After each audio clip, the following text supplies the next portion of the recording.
Bonsoir à toutes et à tous, bienvenue sur cette nouvelle session de IALR en SPAR, enfin web, pardon. Donc, nouvelle session, c'est le septième. On est encore très très nombreux manifestement encore d'inscrits. On va adopter un topic totalement différent des précédents jusqu'à présent, un retour vers un segment en fait d'ophtalmologie très important où beaucoup de choses ont été dites, beaucoup d'évolutions en fait avec pas mal de baisses de pratiques d'ALR alors qu'il y a énormément d'indications. Ce soir, on va faire le tour avec deux praticiens qui vont se compléter dans leur exposé. Nous avons le docteur Loswarn et le docteur Mehdi Kacha qui se travaillent à Somain, dans le nord de la France, qui sont des collègues qui se connaissent très très bien. Et c'est une volonté de IALR de vouloir avoir une cohésion entre les praticiens parce que plus on se connaît, plus les choses passent plus facilement. Donc nous allons avoir une petite présentation avec le docteur Loswarn d'abord sur la version chirurgicale et ensuite toutes les contraintes anesthésiques pour l'ophtalmologie avec le docteur Kacha qui vont ensuite, bien évidemment, se retrouvera pour la discussion. Je serai là pour aborder toutes les discussions. Les questions, vous pouvez les donner en direct sur le chat. Vous aurez aussi un petit questionnaire sur le chat qui va apparaître en cours d'exposé si vous voulez le regarder et le remplir. Je reviendrai un petit peu après là-dessus. Donc, sans plus attendre, nous allons donc aborder cet exposé. Le docteur Loswarn de Somain, l'Institut d'ophtalmologie, va donc commencer cet exposé. À tout à l'heure. Alors, bonsoir à tous. Là, je partage du coup mon écran. Est-ce que vous pouvez me confirmer que c'est bon? C'est parfait. Donc voilà, bonsoir à tous. Donc moi, je suis ophtalmologiste à l'Institut ophtalmique Nord-de-France. Donc je travaille avec le docteur Kacha. Et moi, je vais vous présenter une brève introduction et puis le point de vue du côté ophtalmologiste. Et après, donc le docteur Kacha va présenter sa partie plus technique. Donc, juste, je voulais rappeler que les chirurgies auriculaires se pratiquent depuis de très nombreuses années et qu'on observe l'essor des anesthésies en ophtalmologie, notamment en topique et en rétrobulbaire ou latérobulbaire avec l'aide de la cocaïne en 1884 seulement. Les ALR se sont développés ensuite pour la pratique des extractions extracapsulaires du cristallin. Avec la phacoémulsification moderne et la simplification des techniques, dans les années 90, on observe l'évolution vers l'atopique et dans les années 2000, finalement, pour certaines équipes, le retour des ALR grâce à l'apport de l'échographie. Un petit prérequis anatomique très simpliste, mais en même temps, ça me permet, pour certains qui ne sont pas familiers de cet univers-là, ça permet de poser les bases, mais je pense que le docteur Kacha précisera un peu mieux l'anatomie. Pour vous dire, donc l'orbite, c'est une pyramide quadrangulaire qui est finalement un espace très riche en structures vasculaires et nerveuses. Le cône orbitaire est finalement la zone de danger absolue, hein, qui va être à éviter dans certains cas et dans d'autres cas, finalement, la zone à anesthésier. Elle est entourée de 6 muscles oculomoteurs. Il faut faire attention lors des ALR à la lame papyracée, hein, qui est finalement la paroi médiale de l'orbite et qu'il ne faut absolument pas traverser sous peine de risque d'infection. Et les staphylomes, hein, là que j'ai repris finalement sur ce schéma, qui sont des modifications en fait, de la forme du globe oculaire chez les myopes forts et qui ne convient bien sûr de ne pas traverser. La chirurgie de la cataracte, finalement, puisque c'est la chirurgie qui se prête là le plus à l'anesthésie loco-régionale et qu'on pratique finalement le plus, c'est une chirurgie standardisée, donc qui nécessite un rythme important et donc une reproductibilité importante et donc une anesthésie qui soit fiable et précise. Donc, ce que désire le chirurgien du segment antérieur, finalement, c'est principalement une akinésie en position primaire, c'est-à-dire le globe bien droit, et dans certaines étapes plus que d'autres, notamment le capsulorhexis. Le capsulorhexis, c'est l'ouverture de la capsule antérieure du cristallin qui permet la phacoémulsification ensuite. Donc ça, dans cette étape-là, on a besoin vraiment d'un patient avec un œil totalement immobile.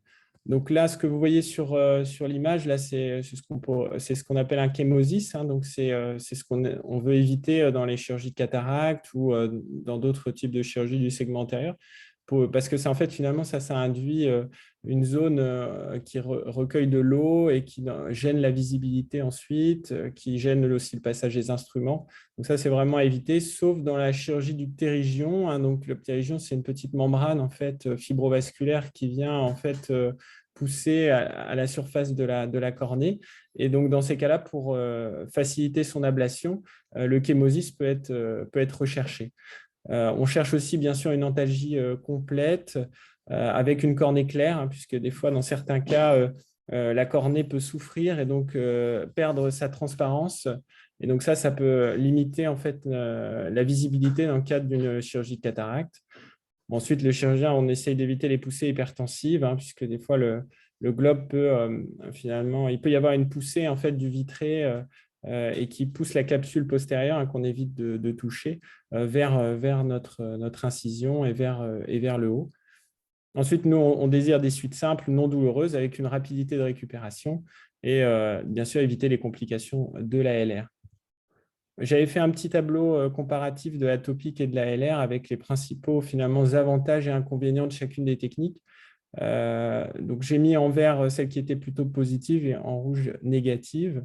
Dans certaines études, donc, on retrouve que la préférence du patient va souvent à l'ALR.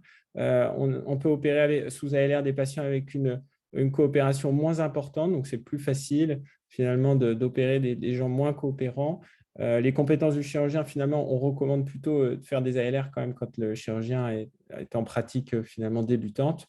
L'anxiété du patient, elle peut être mieux maîtrisée parce qu'il ne sent pas de sensation douloureuse ni même de sensation de toucher. La kinésie est souvent meilleure avec les ALR, tout comme la dilatation pupillaire.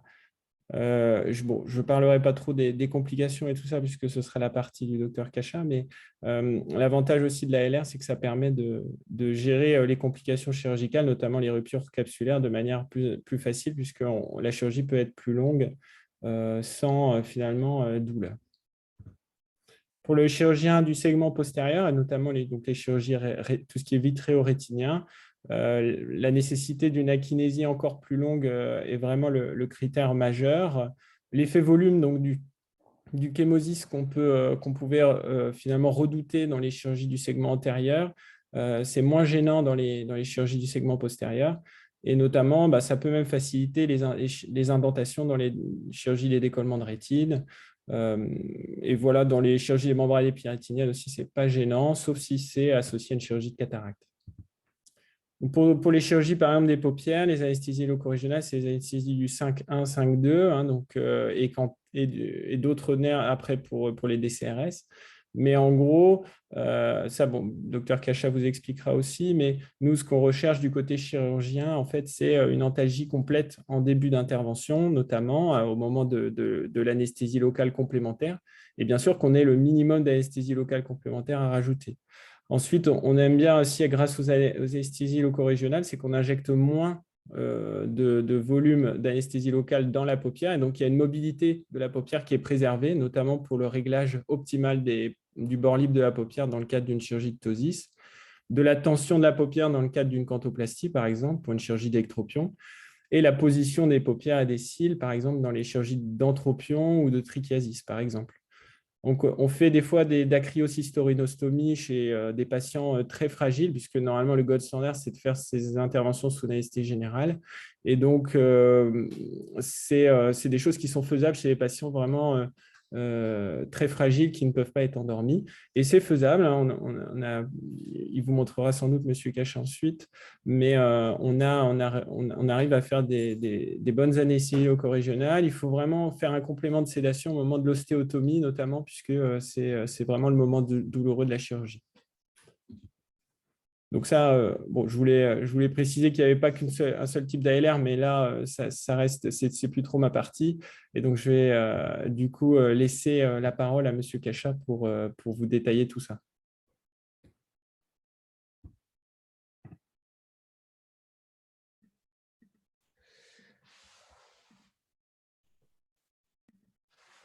Alors, bonsoir à toutes et à tous. Donc, moi, je suis Mehdi Cachin, je suis anesthésiste à l'Institut ophtalmique de Somain avec le docteur Adrien Loswarn, que je remercie vivement d'avoir bien voulu nous faire partager son point de vue chirurgical, parce que ce n'est pas toujours évident de pouvoir échanger avoir des échanges qui sont parfois extrêmement constructifs sur des terrains où finalement on est quand même au même endroit que le chirurgien. Et typiquement, l'ophtalmologie, il y a quand même une discussion qui est quand même forte avec les chirurgiens parce qu'on a besoin de leur coopération, de leur collaboration totale. Sinon, ça ne marchera pas et pour les patients, ça en fera plus de dégâts qu'autre chose.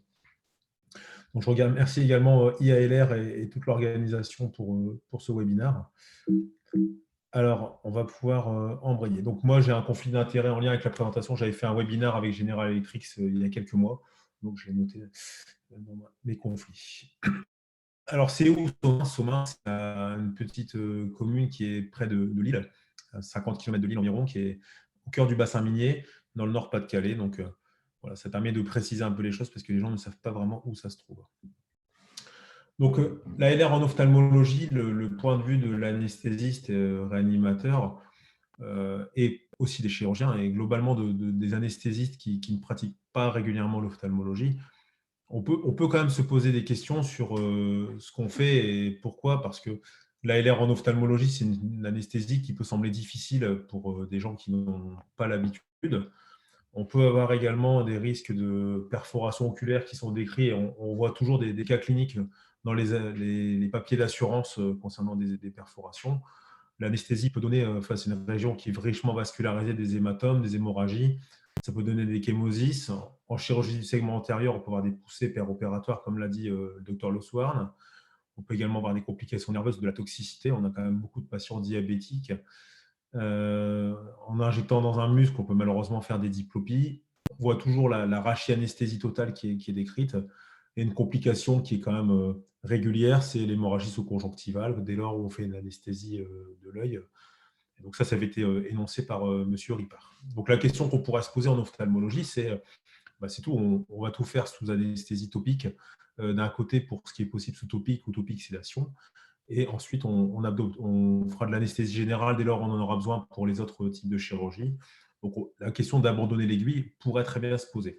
Néanmoins, quand on travaille dans un centre hyper spécialisé, on a quand même une patientèle qui est quand même diverse, avec des comorbidités qui sont quand même importantes. Donc, on peut quand même se poser la question de continuer à exercer notre spécialité en tant que telle et à faire des anesthésies de l'œil. Les complications liées à la périvulvaire, elles sont énoncées là sur des cas cliniques, des méta-analyses qui sont quand même faites depuis longtemps. On n'a pas des choses récentes qui sont sorties depuis l'apparition de l'échographie. Mais effectivement, la perforation oculaire et l'hématome sont malheureux, et l'arachie sont les principales complications qui sont redoutées. Effectivement, dans l'anesthésie loco-régionale et dans l'anesthésie tout court, nous, on est une personne additionnelle dans la prise en charge des patients. On peut faire aussi de l'accompagnement, on peut faire aussi de l'hypnose conversationnelle. On a une population qui est âgée, qui a quand même une certaine dépendance et qui est quand même bien heureuse parfois de pouvoir plaisanter ou échanger avec un anesthésiste. Dans les centres spécialisés, de toute façon, les décrets d'organisation obligent les structures à avoir du personnel qui manie le matériel de réanimation. On a aussi beaucoup de patients qui sont stressés en ophtalmologie avec des syndromes de « je veux rien voir » et des patients qui sont parfois réticents juste à mettre les gouttes. On a aussi besoin de l'anesthésie loco-régionale pour la rétine, les chirurgies de segment antérieur compliquées, parfois en fonction de l'expérience du chirurgien. On a aussi un flux de patients, comme l'a dit mon collègue, qui est quand même important. Et on a aussi des patients qui veulent aussi une expérience qui soit satisfaisante pour eux avec le syndrome de « je veux rien sentir » et pour lequel, si on veut une satisfaction optimale, j'ai vu passer une lettre de réclamation d'une patiente il n'y a pas longtemps qui avait été faite sous topique sédation. Bon, elle a senti et ce n'est pas forcément ce qu'on lui avait vendu au départ. Après, il y a d'autres chirurgies comme les patients glaucomateux, les myopes, alors effectivement, j'en parlerai après, la chirurgie de l'orbite, l'œil unique, la pédiatrie. Ces patients-là requièrent de l'anesthésie générale, mais ils peuvent aussi avoir besoin d'ALR, ces gens-là. Donc, un petit peu de rappel anatomique assez bref. L'œil et la cavité orbitaire, effectivement, c'est une pyramide orientée vers le dehors et l'avant, avec un angle qui fait 23 degrés. On a une partie ronde qui est donc l'œil, qui sont ensuite appendus au niveau des muscles oculomoteurs. Si on regarde des IRM de muscles oculomoteurs, c'est extrêmement intéressant parce que ça bouge tout le temps. L'œil qui bouge fait que les muscles bougent tout le temps. L'anatomie musculaire des yeux, des muscles oculomoteurs, n'est pas tout à fait pareil que l'anatomie musculaire des autres muscles. Et on voit donc le nerf optique avec la communication avec le cerveau. Effectivement, tout ça peut quand même mérite d'être souligné puisque ça a des impacts. L'orbite, c'est une cavité qui est extrêmement riche, dans laquelle on trouve en premier lieu donc, le nerf optique, dans lequel on trouve l'artère ophtalmique. On aura également l'anatomie musculaire avec tous les muscles, le droit supérieur, l'oblique, le droit interne, le droit latéral, le droit inférieur. On trouve aussi des veines, ça peut aussi avoir une implication quand on fait de l'ALR. Et on trouve aussi surtout une anatomie nerveuse qui nous intéresse, avec donc les nerfs oculomoteurs, le 3, le 4, le 6, et les nerfs sensitifs, avec les branches du 5-1, avec les nerfs frontaux, les nerfs lacrymaux, les nerfs nasociliaires courts et longs, et aussi et surtout le nerf optique. Attention au nerf optique, effectivement, c'est un nerf qui est assez épais, avec une couche d'arachnoïdes qui fait qu'on communique directement avec les méninges et la dure mère, qui peut éventuellement s'expliquer quand on a un souci potentiel de rachis-anesthésie au total. Alors, je touche du bois, je n'en ai pas encore vu là où je suis, mais effectivement, ça peut se rencontrer, où on voit des articles qui le décrivent. L'anatomie oculaire maintenant, l'œil, donc c'est une cavité qui est grosso modo séparée en deux parties, la partie de segment antérieur, le segment postérieur et le segment postérieur. La limite de tout ça, c'est le cristallin, avec donc au niveau de la chambre antérieure, on a l'épisclère et la conjonctive qui vont donc communiquer en arrière avec la sclère. Et nous aurons donc au niveau de la cavité antérieure la cornée avec en dessous l'iris. Et ensuite, on a le sac capsulaire qui donc entoure le cristallin avec une capsule antérieure et une capsule postérieure. Tout ça, c'est relié par les zonules. Et donc, chez des patients qui sont âgés, fragiles, la fragilité zonulaire, c'est quelque chose. Il y a des patients qui sont clairement plus à risque de rupture capsulaire lorsqu'on va faire une chirurgie de cataracte. Ensuite, on a la cavité postérieure avec donc le corps vitré qui est grosso modo composé à 70% de flotte, entre guillemets, et donc la rétine qui va donc être plaquée contre la partie postérieure de l'œil avec la choroïde, et l'enveloppe qui est donc la sclère, qui est une partie anatomique qui nous intéresse, puisque c'est grosso modo le blanc de l'œil qui nous permet donc d'être un point d'appui parfois pour certains types d'anesthésie. Maintenant, on va rentrer un petit peu dans le vif du sujet et donc dans la partie anesthésie. Donc, on a différents points de ponction quand on réalise une anesthésie de l'œil.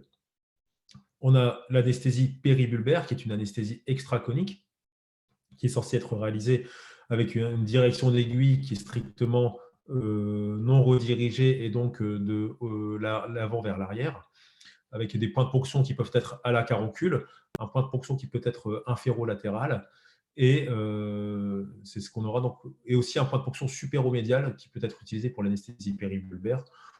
Le point de ponction supéromédial, je ne l'ai quasiment jamais pratiqué, mais c'est ce qui était décrit, avec donc un effet volume important qui permettait donc de réaliser une anesthésie. Ensuite, on a le point de ponction inférolatéral si on avance l'aiguille d'avant en arrière et si on la redirige vers l'intérieur. On peut donc réaliser une anesthésie intraconique qui est donc une anesthésie rétrobulbaire. Et donc cette anesthésie était interdite du fait de la possibilité de perforation du globe, de la possibilité de rachis-anesthésie totale ou de la possibilité également d'hématome en touchant l'artère ou la veine. Et ensuite, on a le point de ponction au canthus interne, qui est le point de ponction conjonctival numéro 9, qui est le point de ponction de l'anesthésie sous-ténonienne réalisée à l'aiguille selon la technique de Ripard. Et donc ça, c'est une anesthésie qu'on appelle sous-ténonienne ou épisclérale, qui permet littéralement de rentrer dans la gaine conjonctivale et donc de réaliser une anesthésie qui va donc être en croissant tout autour du globe. Je vais vous préciser ça juste après. Donc la péribulbaire, c'est donc une ponction extraconique, comme je viens de vous le dire, on a donc plusieurs points de ponction, en inférolatéral, en caronculaire ou en supéro-interne. Il y a un effet volume qui est plus important, et on reverra tout à l'heure une diapositive d'anatomie. Le point de ponction, il est à la jonction 1 tiers, 2 tiers. Donc l'effet volume qui était décrit, c'était en général des volumes qui allaient de de 6 à 10 millilitres d'anesthésiques locaux pour espérer avoir un effet diffusion au niveau des septa et avoir une anesthésie satisfaisante au niveau diffusion et qui permet donc d'avoir une anesthésie avec une akinésie potentielle pour la qualité du chirurgien. Sachant que si on reprend, sans avoir parlé de la rétrobulbaire, les études qui avaient été faites à l'époque, l'anesthésie péribulbaire est moins performante que l'anesthésie rétrobulbaire. Donc l'anesthésie rétrobulbaire déconne pas dans le cône. Ça veut dire quoi, déconne pas dans le cône? Ça veut dire qu'on a un besoin d'avoir une anesthésie qui sera donc réalisée avec un point de ponction pareil, un tiers, deux tiers, comme pour l'anesthésie de la péribulbaire, mais avec là une redirection d'aiguille qui sera donc obligatoire et qui donc nous permettra d'aller diffuser à l'intérieur du cône. Voilà ici une petite vidéo qui montre le point de ponction qui peut être utilisé ou pour l'anesthésie péribulbaire ou pour l'anesthésie rétrobulbaire, sachant que là, je suis assez externe et je vais me rediriger vers l'intérieur. Cette ponction, elle peut être réalisée en transpalpébrale ou en transconjonctivale. C'est mieux pour le patient pour après parce que la perte de crédit de l'anesthésie de l'œil aussi pour les chirurgiens, ça a été aussi l'esthétique. L'esthétique avec des points de ponction transpalpébraux qui font que les gens se baladent pendant 3 semaines avec des hématomes, des cocards, ce qui est quand même inesthétique pour le patient. Malheureusement, l'anesthésie loco-régionale de l'œil réalisée à l'aveugle, il y a des échecs. Les méta-analyses qui étaient réalisées montraient quand même un taux de 10 à 35% d'échecs du fait des injections additionnelles, d'un côté aléatoire de la diffusion, et ce qui malheureusement a concouru à sa perte de vitesse. Ensuite, on a l'anesthésie sous-ténonienne donc réalisée selon la technique de Ripard à la caroncule. Donc là, on va voir une petite vidéo où on voit bien qu'effectivement, il faut agripper entre guillemets la conjonctive. Pour ensuite, j'ai mis un écarteur, je n'utilise pas toujours d'écarteur, pour ensuite avoir l'œil qui est attiré vers l'intérieur. Et là, on sent un petit ressaut qui fait que l'œil revient en place. Et donc, on va pouvoir ensuite, si on utilise l'échographie ou pas, naviguer et espérer avoir une diffusion qui soit la plus intéressante. Ici, on a donc un petit croissant qui montre bien le croissant conjonctival avec le repli de la conjonctive. C'est important d'avoir, quand on fait ce type d'anesthésie, d'avoir un patient bien sédaté, coopérant, parce que le patient qui serre les yeux, grosso modo, sa conjonctive va revenir quasiment au niveau du cantu de l'iris. Peut-être pas, mais quasiment. Et un patient bien sédaté et parfois, si on en a besoin, un écarteur. Et donc, cette technique est quand même une technique qui est pour moi la plus fiable et la moins dépourvue de complications quand elle est réalisée à l'aveugle. Ensuite, on peut aussi faire de l'anesthésie sous-ténonienne à la canule chirurgicale, donc qui est réalisée avec une canule chirurgicale, donc après avec une dissection au ciseau, où là on va donc attraper la conjonctive. Ça, c'est l'anesthésie typiquement réalisée par les chirurgiens. Donc on va se faire un petit chenal avec le ciseau pour ensuite glisser la canule et regarder la diffusion au niveau sous-ténonien. Alors c'est une anesthésie qui est l'anesthésie de rattrapage du chirurgien. Dans les pays anglo-saxons, notamment, on a un ami en Suisse qui, lui, n'utilise quasiment que ça. Ça, pour le coup, c'est une anesthésie qu'on peut considérer absolument sans risque parce qu'elle est faite vraiment dans des zones qui sont avasculaires, avec donc des canules qui sont mousse, sans aiguilles, qui sont potentiellement transfixiantes. Et donc là, on a quand même un risque qui est extrêmement faible. Cette technique mérite d'être connue, je pense, par les confrères. Alors, l'anesthésie de l'œil, est-ce qu'il est intéressant de voir, d'utiliser l'échographie en anesthésie? Ça, c'est un éditorial qui avait été réalisé par Dan Benamou et Jacques Ripard. Effectivement, il y a une problématique d'ergonomie, mais est-ce que ça ne vaudrait pas le coup de se laisser tenter par l'aventure? Donc, la première personne qui nous a parlé de ça en France, et on la remercie, c'est Lucie Bellac, qui a décrit l'anesthésie loco-régionale éco-guidée en ophtalmologie. L'intérêt des ultrasons, ça serait quoi? Ça serait d'avoir une anesthésie potentiellement plus efficace, dans laquelle on pourrait prévenir les complications, dans laquelle on pourrait évaluer la diffusion, éviter les pièges, les vaisseaux, les muscles, le nerf optique, guider la ponction, mettre moins de volume, ce qui peut avoir un intérêt pour le chirurgien pour la chirurgie. Une anesthésie qui serait donc reproductible et, on l'espère, qui serait également simple à enseigner. Pour cela, il faut donc un échographe avec la bonne sonde. Alors, avec le temps, moi, j'utilisais la sonde microconvexe 8C, qui est donc une des sondes d'échographie utilisées par les néonates pour les échographies transfontanellaires. Aujourd'hui, on a eu quelques soucis, c'est-à-dire qu'elle elle est tombée en rade, tout simplement. Et on avait une sonde de 8-18 en club de golf. Moi, j'utilise ça aujourd'hui et j'ai l'impression d'avoir même une meilleure résolution qu'avec la sonde de 8C, mais les deux sondes sont utilisables. On a deux appareils d'échographie.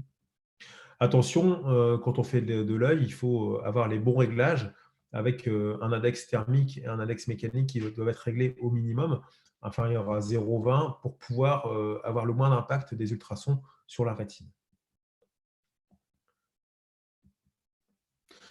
Maintenant, un peu de sonoanatomie. Comment est-ce qu'on va pouvoir réaliser une anesthésie de l'œil sous échographie? Donc pour ça, il y a plusieurs façons de faire. La première façon de faire, c'est je prends l'ambiance, je fais un screening, je regarde comment ça se passe. J'ai deux coupes à utiliser. On voit là sur les photos une coupe verticale, une coupe horizontale où on pose la sonde simplement sur l'œil du patient. Et là, on évalue donc des choses que je vais vous montrer juste après. Et cette évaluation va nous permettre de donner des indicatifs. Est-ce que j'ai une contre-indication? Est-ce que le patient est myope? Est-ce qu'il a un tout petit œil? Où est le nerf optique? Où sont les muscles? La rétine, comment elle est? Moi, j'ai déjà vu un patient pour une cataracte qui ne voyait plus rien. Et en fait, il avait un décollement de rétine tractionnel chronique. Donc, ce patient-là, il avait également été opéré de sa rétine. En plus, ça, c'est toujours intéressant. Donc, qu'est-ce qu'on va voir quand on fait de la sonoanatomie de l'œil? Donc, on voit l'orbite avec le vitré qui est anéchogène et qui est représenté en noir au milieu.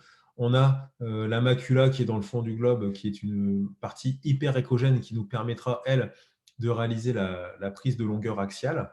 On a également des muscles qui sont des espèces de petites bandes qui longent la paroi osseuse de l'orbite, qui sont des bandes hypoéchogènes. On a la graisse orbitaire intraconique et on a le nerf optique derrière l'œil qui nous permettra de voir sa situation. Également, on a, donc ici, tout est résumé. Voilà, donc on voit l'œil, le nerf optique, la paroi de l'orbite. Là, c'est le fond de l'orbite et c'est une zone dans laquelle on ne veut surtout pas aller. On a les muscles. Ici, on voit un patient qui a donc un décollement de rétine, avec donc un soulèvement de la rétine ici des deux côtés, une image qui est plutôt sympathique. On voit également l'artère, hein, si on fait un peu de Doppler énergie pour voir où se situent les vaisseaux. On peut également voir l'artère, mais attention, il faut bien régler l'échographe pour éviter de trop chauffer l'œil. Voilà.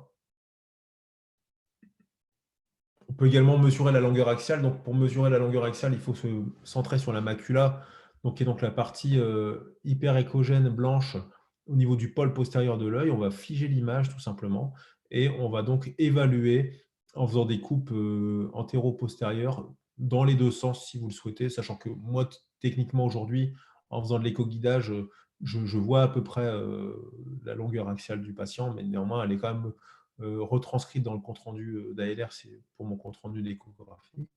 Et donc, on voit des patients qui donc ont une longueur axiale, quand on piquait à l'aveugle, on décrivait que quand c'était supérieur à 26 mm, il ne fallait pas piquer. Aujourd'hui, sous échographie, on voit exactement ce qu'on fait. Et donc, voilà un patient avec un staphylome qui a un allongement de la longueur axiale avec un allongement de l'axe antéro-postérieur, avec un œil à 32 mm. Donc, c'est l'allongement de l'œil, donc c'est un staphylome, on appelle ça un staphylome. Ça peut donner aussi des fragilités sclérales. Il y a un risque de perforation qui est important. Si la longueur axiale est supérieure à 27, on décrit des risques de perforation qui sont 30 fois supérieurs pour une ponction périvulvaire ou rétrovulvaire à l'aveugle qu'un patient lambda. Donc, l'écho-guidage, on a vu là l'échographie, la sonoanatomie, on s'est rendu compte que c'était possible, qu'on pouvait donc voir des choses et éventuellement évaluer les éventuels pièges à ne pas avoir. Et pourquoi pas, si on continue à piquer à l'aveugle, refaire un screening après avec notre sonde pour voir si le patient, si le produit a diffusé correctement, et ce qui nous donnera probablement une bonne image du futur succès de notre anesthésie. Et après, si on veut aller un peu plus loin, on peut éventuellement parler d'éco-guidage. Donc, quand on cherche l'éco-guidage, il va falloir rechercher où est-ce qu'on va donc se diriger, où sera notre cible, et on va donc naviguer avec notre aiguille dans l'orbite. Donc la cible, effectivement, ça ne sera pas la partie violette, qui sera la partie vraiment du fond de l'orbite avec la fissure orbitaire. Et là, si on va là, on rentre littéralement dans le cerveau.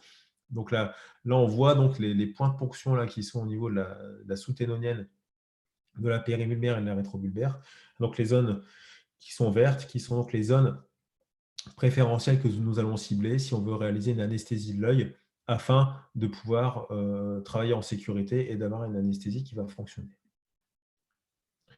Donc l'aiguille, excusez-moi, je reviens en arrière, je pense qu'il y avait une vidéo. Donc l'aiguille, on va la voir ici, là, elle arrive avec, donc on voit l'œil, le nerf optique juste en arrière, et donc l'aiguille qui va affleurer vraiment ce nerf optique pour pouvoir déposer l'anesthésique locale et espérer avoir une bonne diffusion. Ici, c'était une sous-ténonienne réalisée donc, selon la technique de Ripard. On voit bien donc l'aiguille qui n'est pas dans l'œil, qui donc longe vraiment l'orbite, puisque quand on réalise la ponction, on se sert vraiment de l'œil comme d'un pivot pour pouvoir ajuster notre ponction. Avec donc juste en dessous, on aura les muscles et on aura le fond de l'orbite. Cette image-là, si elle était archivée dans un dossier, et si le patient se plaignait d'une diplopie post-opératoire, là, je ne vois pas vraiment où je pourrais être responsable. Alors, l'aiguille, c'est bien, mais le problème de l'anesthésie de l'œil, c'est en comparatif, si on fait de l'anesthésie membre supérieur, c'est un petit peu comme si on faisait un bloc infraclaviculaire ou un bloc paravertébral. On ne va pas piquer strictement parallèle à notre faisceau d'ultrasons. On va être obligé de piquer avec un angle de 45 degrés, un angle d'attaque.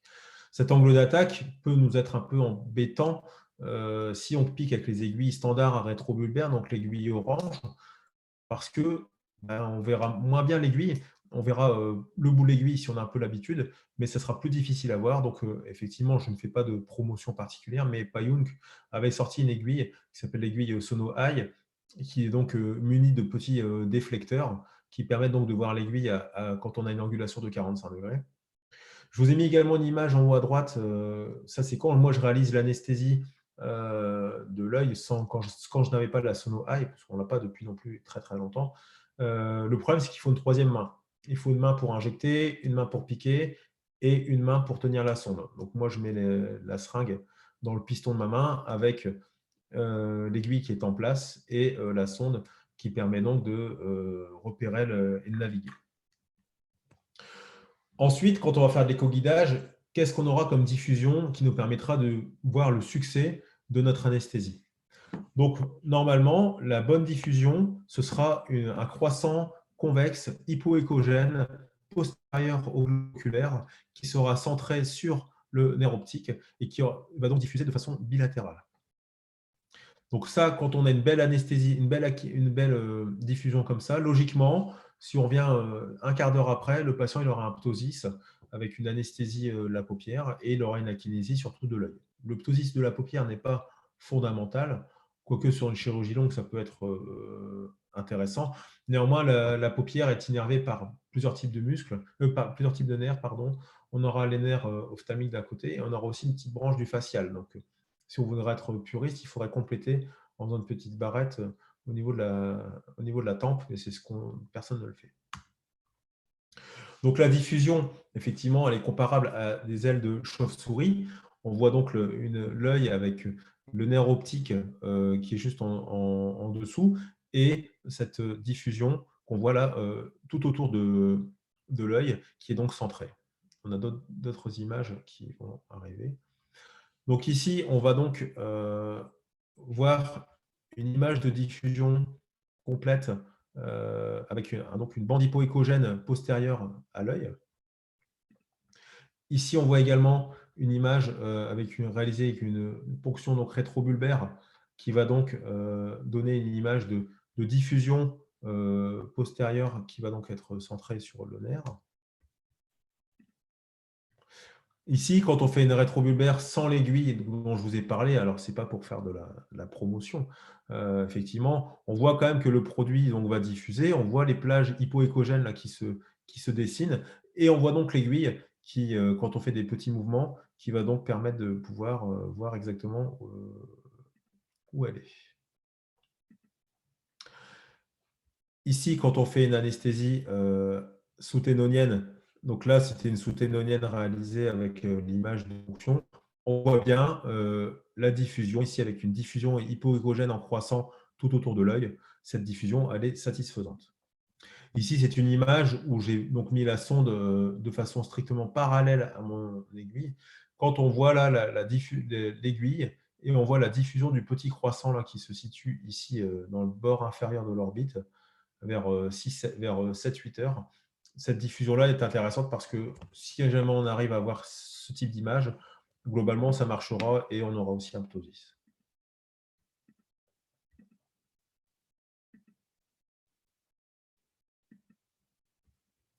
Donc le staphylum, donc là, on voit un patient qui est myope. Donc là, on voit la longueur axiale qui est au moins 28.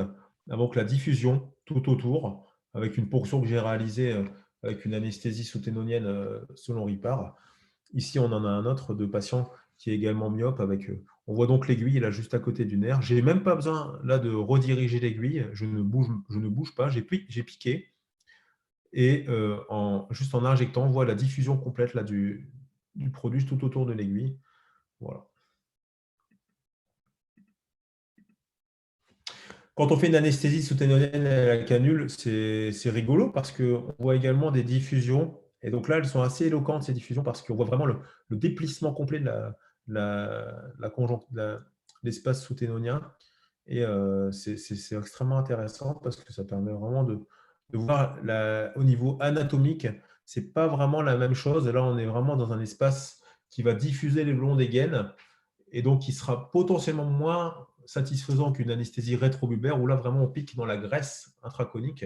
Et le fait de piquer dans la graisse intraconique fait que nous aurons une diffusion au niveau des nerfs de façon plus satisfaisante. Là, la diffusion dans la gaine est sympathique, mais si on veut faire de la chirurgie du segment postérieur, il faut mettre de très gros volumes. Alors, chirurgie du segment antérieur, c'est satisfaisant également. Bon, après, c'est une affaire d'école, mais la kinésie, elle sera quand même moins au rendez-vous avec des très faibles volumes.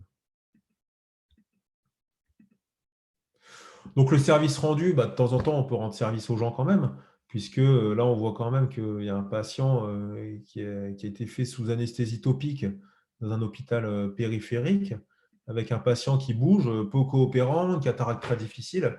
Le patient, honnêtement, quand je l'ai vu, ce n'était pas un bon candidat à une topique sans sédation. Donc, il était programmé par le chirurgien une reprise chirurgicale sous anesthésie générale. Bon, le patient, quand on l'a vu, on n'a pas trop eu envie de l'endormir. En tout cas, moi, je ne l'ai pas endormi. Là, on voit bien le cristallin là, qui est dans le fond de l'œil. On voit bien le cristallin qui se retrouve dans le fond de l'œil. Et donc, ce patient, il a une vitrectomie avec aspiration de son noyau. Et ensuite, il a pu être pris en charge correctement sous anesthésie loco-régionale avec une sédation. Ça, c'est des images qu'on voit sous échographie qui font un peu peur. On va voir le chirurgien, on dit « Ouh là là, c'est quoi ça ?» Ça, c'est une hyalopathie astéroïde, c'est juste une maladie du corps vitré.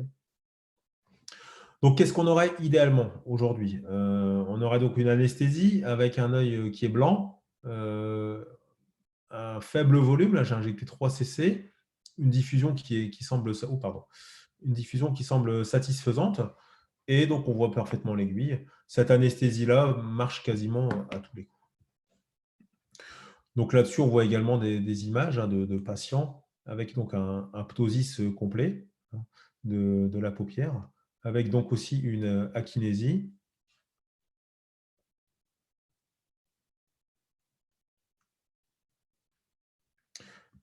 Ça a été fait quelques minutes avant. Et là, on voit également aussi l'absence d'hémorragie, de poussée. On verra aussi l'œil qui est complètement souple. Donc ça, c'est vraiment les faibles volumes qui nous permettent de pouvoir reproduire ça.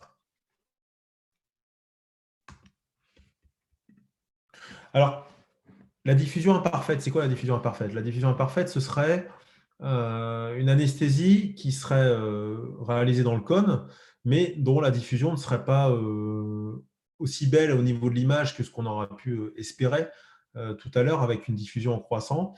Là, le produit reste localisé. Moi, je vois bien que quand on a ce type d'image, ça marchera moins bien. Néanmoins, il y a quand même quelques années, des gens qui ont fait des études anatomiques et histologiques. Quand on voit une coupe de l'œil, une coupe sagittale de l'œil, Là, on voit que la paroi de l'orbite et la graisse orbitaire, c'est une superposition de petits septa. Et donc, la péribulbaire a eu de belles heures également, parce que finalement, quand on voit ces espaces, on voit que ce n'est pas cloisonné. La péribulbaire fait que si on met un gros volume, avec une diffusion qui peut être satisfaisante, on peut avoir l'impression que ça va. On peut imaginer que ça pourra diffuser jusqu'au fond du cône et en rétrobulbaire. Donc, c'est pour ça que c'était une anesthésie qui était décrite à fort volume par rapport à la rétrobulbaire qui était une anesthésie, elle, réalisée à faible volume. Là, sous échographie, le fait de ne pas avoir de diffusion complète fait que globalement, on aura une anesthésie qui sera moins bonne, moins parfaite, et on sera obligé de rajouter des choses. Le chirurgien sera obligé de refaire une sous-ténonienne pour un segment postérieur. On sera obligé de rajouter une goutte de doxybu ou de tétracaïne ou ce que sais-je, ou de la sédation pour les patients pour le segment antérieur. Mais ça, c'est la réalité, c'est tous les jours, ça. Donc, effectivement, il y avait un article qui avait été fait où ils avaient fait des coupes avec des injections de bleu dans le cône. Les images, j'ai un petit peu du mal elles sont quand même extrêmement intéressantes. On voit qu'il y a de la diffusion en péri et en rétrobulbaire, mais l'explication se fait par l'effet volume. L'effet volume, le chirurgien, ça les embête. Ça peut vite pousser. Moi, je vois quand même aujourd'hui des patients, donc on se méfie beaucoup des patients myopes, mais on ne se méfie pas assez des patients qui ont des yeux très courts. Donc, les patients qui ont des yeux avec des biométries qui vont de 20 à 21 mm, ces patients, parfois pour une chirurgie du segment antérieur, on sera aussi, ou pour les patients glaucomateux, on sera amené parfois à hypotoniser l'œil en préopératoire parce qu'il n'y a tellement pas de place dans l'œil avec un cristallin qui est dense et qui lui prend la place pour le coup, qu'on sera obligé d'hypotoniser à l'avance avec du mannitol, du diamox et surtout des faibles volumes.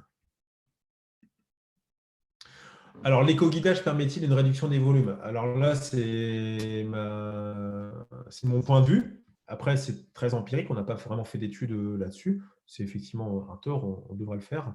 En segment antérieur, en cataracte, moi, ce que je mets, c'est entre 2-3 cc, pas plus, mais c'est ce que les gens font globalement quand ils font de l'anesthésie de routine. En greffe de cornée, on a plusieurs types de greffes de cornée. On fait les greffes de cornée sous anesthésie loco-régionale pour les greffes qui sont dites DSAK, où là, il y a juste 2 points d'incision. Les greffes transfixiantes, le chirurgien préfère quand même l'anesthésie totale parce que là, il met complètement l'œil à nu. Donc là, c'est des volumes qui seront de 5-6 cc, pas plus, quand je fais des greffes de cornée. La chirurgie du ptérygion, donc cette espèce de membrane qui pousse sur la cornée, on met du volume parce que s'il y a un chémosis, le chirurgien, ça peut le satisfaire.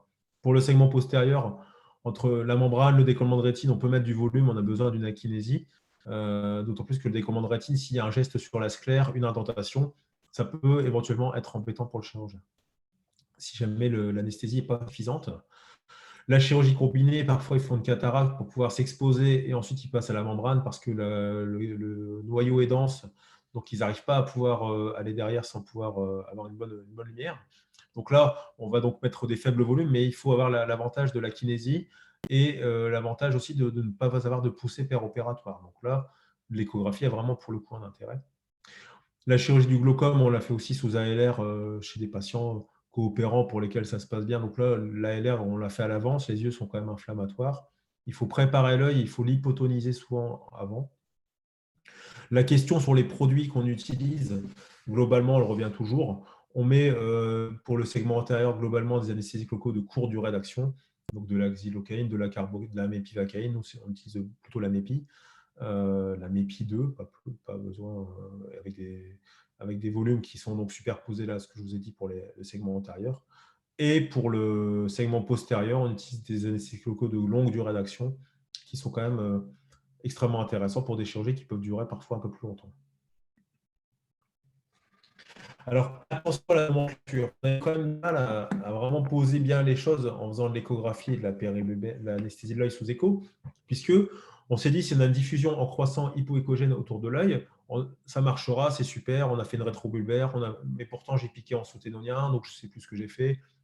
Globalement, la bonne image de sous-ténonienne, c'est l'image qui est au milieu et c'est l'image que vous pouvez vous remettre en tête, c'est l'image de la sous-ténonienne à la canule, avec donc ce déplissement des gaines, la gaine sous-ténonienne en regard du nerf optique. Ça, c'est l'image de l'anesthésie sous-ténonienne. Dès lors qu'on va avancer l'aiguille un peu plus et on aura une diffusion complète dans la graisse intraconique, là, on pourra appeler ça une anesthésie rétrobulbaire. L'anesthésie péribulbaire sous écho, j'en fais pas. Donc, je vous ai mis la diffusion théorique qu'on devra avoir avec donc la diffusion extraconique. Mais entre la sous-ténonienne et la rétrobulbaire, en fait, il existe un champ de précision à avoir concernant vraiment la nomenclature quand on fait de l'échographie. Alors, l'ALR en ophtalmo, c'est pas que l'œil, ça peut aussi rendre service pour des chirurgies qui sont quand même des chirurgies parfois de la cancéro, des trichiasis. Donc, le trichiasis, c'est des espèces de cils qui vont pousser à l'intérieur et qui vont donc abîmer la cornée chez des patients parfois âgés. On peut réaliser des petites anesthésies de l'œil, de la paupière, pardon, du nerf frontal au niveau du foramen supraorbitaire et au niveau du foramen infraorbitaire du nerf 5-2. Ça peut avoir un intérêt. Donc, on va se repérer tout bêtement en mettant la sonde, là, comme je l'ai mise, avec l'artère et infraorbitaire qui sera pulsatile. Et donc, on voit juste à côté le petit nerf qu'on va donc endormir. Alors là, je mets des anesthésiques locaux de courte durée d'action parce que les gens, j'ai déjà eu des patients qui se plaignaient d'avoir la gencive endormie jusqu'au lendemain matin. Après, on peut aussi avoir des patients en ophtalmologie qui requièrent des chirurgies sur des dacryocystites chroniques, donc c'est des inflammations chroniques au niveau des voies lacrymales et avec une communication au niveau de la cornée. On peut leur faire, ces gens-là, une reconstruction des voies lacrymales qui s'appelle la dacryocystorhinostomie. Je ne savais pas ce que c'était avant de faire de l'ophtalmo. Ça se fait par voie externe, donc avec une incision externe, avec une incision au niveau du canthus interne de 2 cm.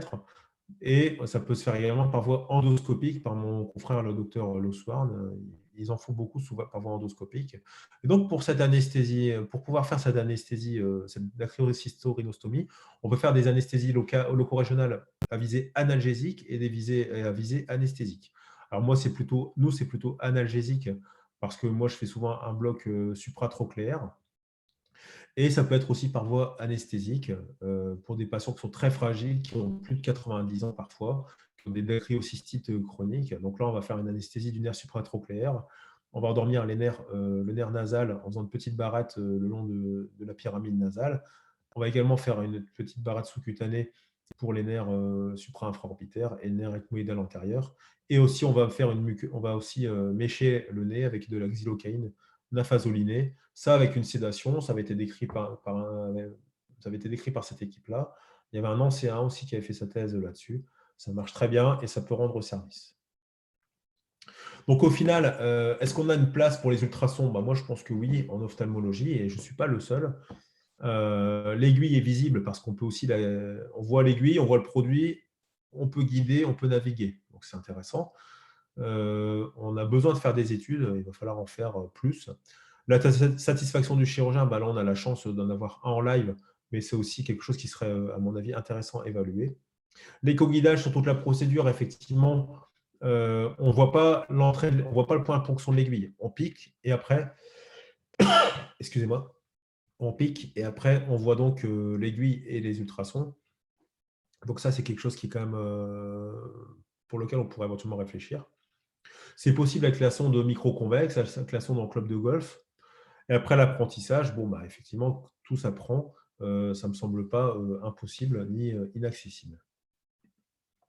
En tout cas, je voulais vous remercier tous, notamment Lucie Bellac, le board d'IALR qui m'a donné l'opportunité de faire ce topo, Christophe Aveline, qui est notre président, le laboratoire Payoun qui est avec leurs aiguilles qui sont quand même sympathiques. General Electric, c'était les premiers à avoir décrit les sondes pour l'ophtalmologie.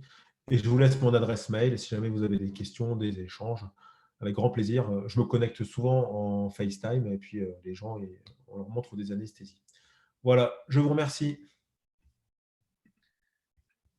Merci beaucoup Mehdi, merci beaucoup Adrien aussi. C'était un panorama difficile à faire, 45 minutes, 50 minutes sur la LR en ophtalmologie, qui dépasse effectivement même le segment antérieur, le segment postérieur, parce que tu as parlé de la dacryo, des DCR et puis de tout ce qui est palpébral. On voit qu'il y a un champ d'application qui est vraiment encore pour le moment sous-utilisé, en particulier dans les structures multidisciplinaires. Ma première question, c'est un petit peu ça d'ailleurs. pour lancer. Il y a eu pas mal de questions. Vous avez répondu à pas mal de questions sur les volumes, les volumes anesthésiques locaux, donc je ne vais pas revenir trop là-dessus. Je crois qu'il y a souvent des attitudes un peu différentes entre les structures monodisciplinaires, où donc vous êtes en collaboration entre un anesthésiste et des chirurgiens, et donc il y a un tel engouement entre l'équipe qu'il pose beaucoup moins de problèmes qu'une structure multidisciplinaire où les gens vont de temps en temps faire de l'ophtalmologie et ne vont pas forcément partir dans une description d'ALR pure, avec ou sans échographie d'ailleurs. C'est un peu aussi l'écueil qu'on peut avoir, non, si on pense. Je pense aussi, effectivement, le fait d'avoir une structure monodisciplinaire fait que vraiment, on s'intéresse vraiment à la spécialité, non pas qu'on ne s'y intéresse pas ailleurs, mais là où, effectivement, en hôpital général, où j'étais encore il n'y a pas si longtemps que ça, on disait bah, la salle d'ophtalmo, c'était un peu la salle un petit peu volante où le chirurgien il faisait un petit peu ses trucs dans son coin. Là, on collabore vraiment de façon étroite avec eux. De toute façon, on n'a pas le choix, puisqu'en plus, on a un centre de recours. On a beaucoup de patients qui viennent d'ailleurs pour les décollements de rétine, pour des cataractes qui n'ont pas été satisfaisantes ailleurs. Donc, on est quand même obligé de maîtriser tout le panel. Après, on fait bien que ce qu'on fait souvent, et c'est ce que je dis à tout le monde. Donc, l'ALR en ophtalmo, oui, c'est possible. Il faut quand même en faire assez souvent pour que ce soit performant. C'est comme les blocs paravertébraux. Moi, je vais faire des blocs paravertébraux. Les gens vont dire c'est facile, c'est génial. Pour ceux qui en font tous les jours. Pour ceux qui en font jamais, bah oui, c'est pas la même chose, quoi. Tout à fait. Et docteur, pour rien le soir, vous avez une question, parce que nous, un peu, c'est ce qu'on a un peu. En gros, le chirurgien nous envoie une feuille de liaison, si je peux dire, avec un accord entre guillemets, la LR, la locale. Ou est-ce que vous gardez des topiques un petit peu, ou vous faites que de la LR, vous proposez que de la LR, LR est pure, je veux dire. Moi, finalement, je fais pas du tout de topique, hein. Du coup, je fais que des ALR, même dans les cas de cataracte, même compliqués, avec des yeux courts, etc. Même, enfin, dans tous les cas, finalement, je me pose même plus la question maintenant de topique ou ALR. Je fais vraiment que des ALR. Et en paupières, du coup, j'ai la chance de pouvoir collaborer avec aussi souvent Mehdi pour vraiment me faciliter la vie avec les blocs du 5.1, 5.2, ça change vraiment la donne quand même. Ouais, je suis tout à fait d'accord là-dessus, effectivement. Et quand je parlais de topique, je ne parlais pas d'intracamérulaire, hein, c'est ça, vous en faites pas non plus, non. Ouais, Non, non, vraiment, d'accord. on est sur de la LR en systématique quasiment, à part finalement des fois sans doute sur le nombre des quelques menus exceptions, mais c'est vraiment la LR le gold standard, quoi. Parfait. Est-ce que, parce qu'il y a un souci, la sédation sous les champs, c'est un vrai problème, et c'est un vrai danger, hein, chez ces patients souvent âgés, difficiles.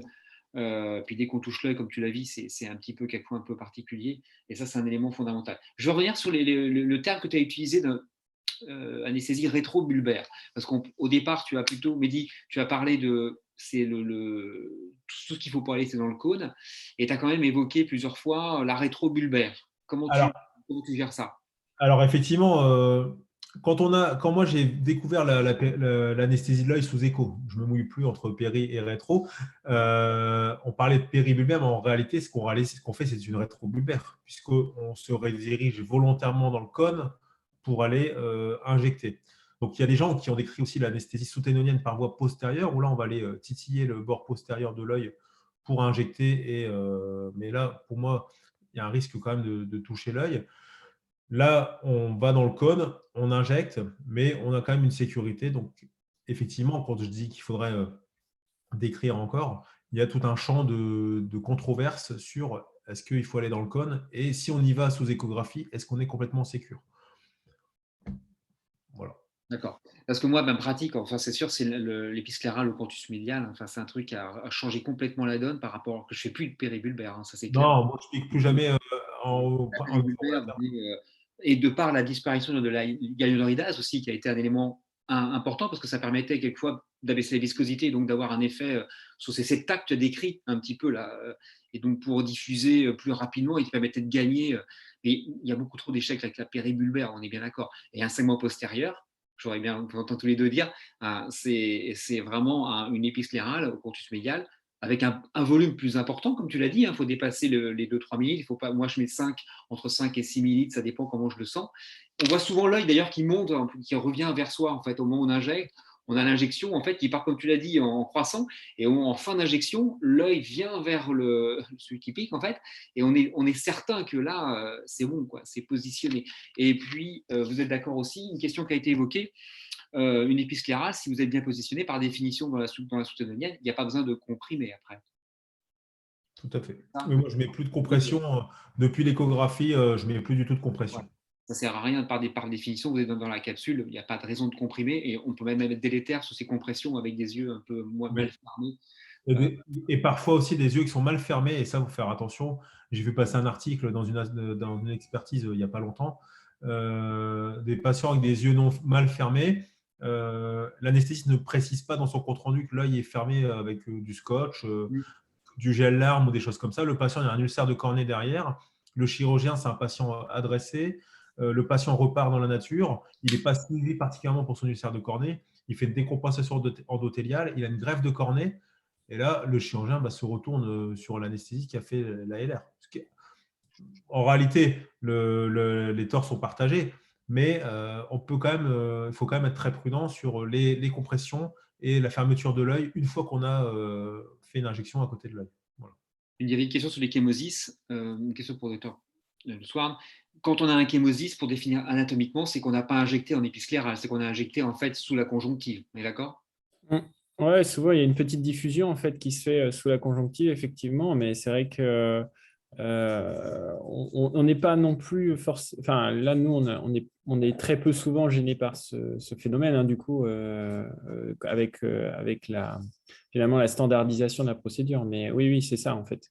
D'accord, on est OK. C'est qu'on est en fait pas, on n'a pas bien fait la locale et elle n'est pas suffisamment injectée ou correctement au bon endroit. On est C'est d'accord. pour ça que d'ailleurs, souvent Mehdi Cachat me dit que pour les ptérygions, il a du mal à modifier sa technique des fois parce que finalement, il est obligé de moins bien faire son anesthésie loco-régionale justement pour obtenir l'effet escompté dans le ptérygion. Bien sûr.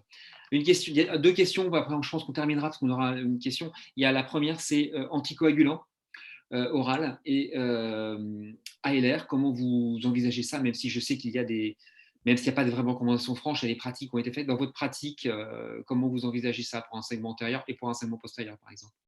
Alors, au niveau du segment antérieur, donc pour l'atopique, bon, il n'y a pas de souci particulier. Pour tout ce qui est ALR, il y avait des recommandations qui avaient été faites par le GIHP avec la SFO en 2013, lors de la sortie des AOD. Globalement, on saute 24 heures de prise d'AOD, ou on saute une prise, pardon, pour les AOD. Les AVK, si l'INR est entre 2 et 3, on pique. Sous Plavix, moi personnellement, je pique. Sous Duoplavin, on évite de piquer sous Duoplavin. Mais bon, si le patient a été stenté il y a 6 mois et il y a 3 mois et qu'on ne peut absolument pas y toucher, puis que le patient, il y a quand même une indication à faire une ALR, je vais quand même la faire. Par contre, au-dessus, Brilic, Effiant, non, ça c'est clair. Non, non. Et segment postérieur, on a une attitude un peu conservatrice, on a un peu tendance à arrêter quand même assez facilement, même si aujourd'hui, on pourrait considérer qu'on n'a pas besoin d'arrêter vraiment les anticoagulants ni les anticoagulants pour un segment postérieur. Mais parfois, les gens, quand ils viennent pour une hémorragie du Vitré sous Brilic, on est quand même bien embêté parfois. Ils ont fait leur infarctus il y a 2 mois, on ne peut pas arrêter le Brilic. Lui, c'est nager. Et puis, le chirurgien se débrouille sous Brilic. Voilà, on est dans le cas particulier qui peut arriver. Là, il faut sortir un petit Ça arrive, ça arrive, hein, ça arrive. peu, effectivement, ou des décollements de rétine, des patients sous anticoagulants au long cours, hein, parce que c'est des patients typiquement à risque. Est-ce qu'une question pour finaliser un peu le show, c'est que sans écho maintenant, tu fais tout sous écho, tu fais avec écho de temps en temps, ou est-ce qu'on peut fiquer seulement une locale sans écho maintenant? Je pense que tout est possible, puisque globalement, ça n'apparaît pas dans les recommandations. C'est comme pour la LR sous écho des membres, la technique de référence, c'est encore la neurostime. Donc, effectivement, on peut piquer sans échographie. Moi, ça me sécurise dans ma procédure et moi, je pique tout sous écho, mais il n'y a rien qui nous empêche de piquer sans écho, bien évidemment. Juste pour rappeler, tu peux rappeler vite les réglages que tu proposes pour la sonde, pour l'écho, pour la protection en fait. Il faut mettre l'index thermique inférieur à 0,20 et l'index mécanique inférieur à 0,23. Ou c'est l'inverse. C'est déjà pré-réglé en fait. Voilà. D'accord, c'est important, c'est une question aussi. Et parfait, je crois qu'on a fait un peu le tour. oui, peut-être il y avait une question aussi sur les solutions anesthésiques locales qui utilisent de courte durée pour le segment antérieur, c'est ça, et longue durée plutôt pour le segment postérieur, d'accord, on a vu les volumes, tu en as parlé. Adjuvant, alors moi, techniquement, j'utilise de la clonidine. Est-ce que tu utilises pour le segment postérieur? Maintenant, est-ce que tu utilises quelquefois des adjuvants? Voilà. Alors, la clonidine, en fait, ce que j'ai retrouvé dans son effet pour l'œil, c'est son effet qui est un peu par passage systémique, c'est son effet général, en fait, aussi. Ouais. Les gens sont plus tranquilles. Globalement, les décollements de rétine chez des jeunes un peu stressés, je leur mets de la clonidine, mais en intraveineux avant. Non, je n'utilise pas spécialement d'adjuvant dans l'ALR de l'œil. La dexaméthasone, non, je n'en utilise pas ni en péri-nerveux, ni en intraveineux pour le type d'intervention. On n'a pas besoin d'avoir des analgésiques qui vont durer 24, 28 heures, 36, comme dans la chirurgie périphérique. Voilà. Ouais, moi, je disais parce que ça a baissé là aussi, ça a montré que ça baissait un petit peu la pression intra-oculaire. C'était un peu le bénéfice aussi pour le praticien, quelquefois, dans des conditions un peu très, très, très délicates. Voilà, mais bon, c'est peut-être 1 millimètre de mercure ou 2 millimètres, mais quelquefois, ça peut passer. Voilà, très bien. Mais écoutez, alors je tiens vraiment à remercier Dr Loussoirn et Dr Kacha sur ces 2 exposés excessivement didactiques et très très bien documentés. Et un gros travail. Et bien sûr, ce sera accessible en replay dans quelques jours sur YouTube, bien sûr, à la chaîne IALR. Vous avez posé des questions, vous avez eu un petit questionnaire qui a soit été, vous avez rempli, soit vous allez à l'avoir en lien par mail.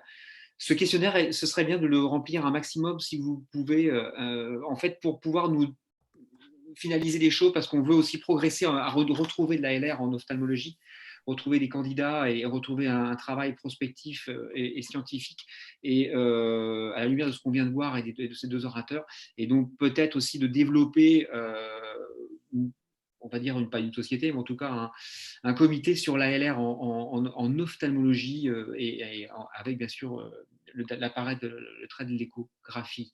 Donc vous aurez ce lien, vous aurez la possibilité de répondre. Et je remercie aussi Invivox pour le travail accompli, le support technique toujours aussi remarquable pour cette nouvelle session IALR. Voilà, je vous remercie. Vous avez la prochaine session IALR aura lieu le 3 février. On partira sur un autre segment de membres. On va au niveau du pied. C'est Olivier Rontès en particulier. Ils seront 2 orateurs. Là aussi, Olivier Rontès et Vincent Attard de Toulouse pour la chirurgie du pied. Donc, on vous retrouvera le 3 février. Je vous souhaite à toutes et à tous une excellente soirée, et merci à nouveau Adrien, merci Mehdi et merci Pachi pour Invivox. À très bientôt. Merci à vous.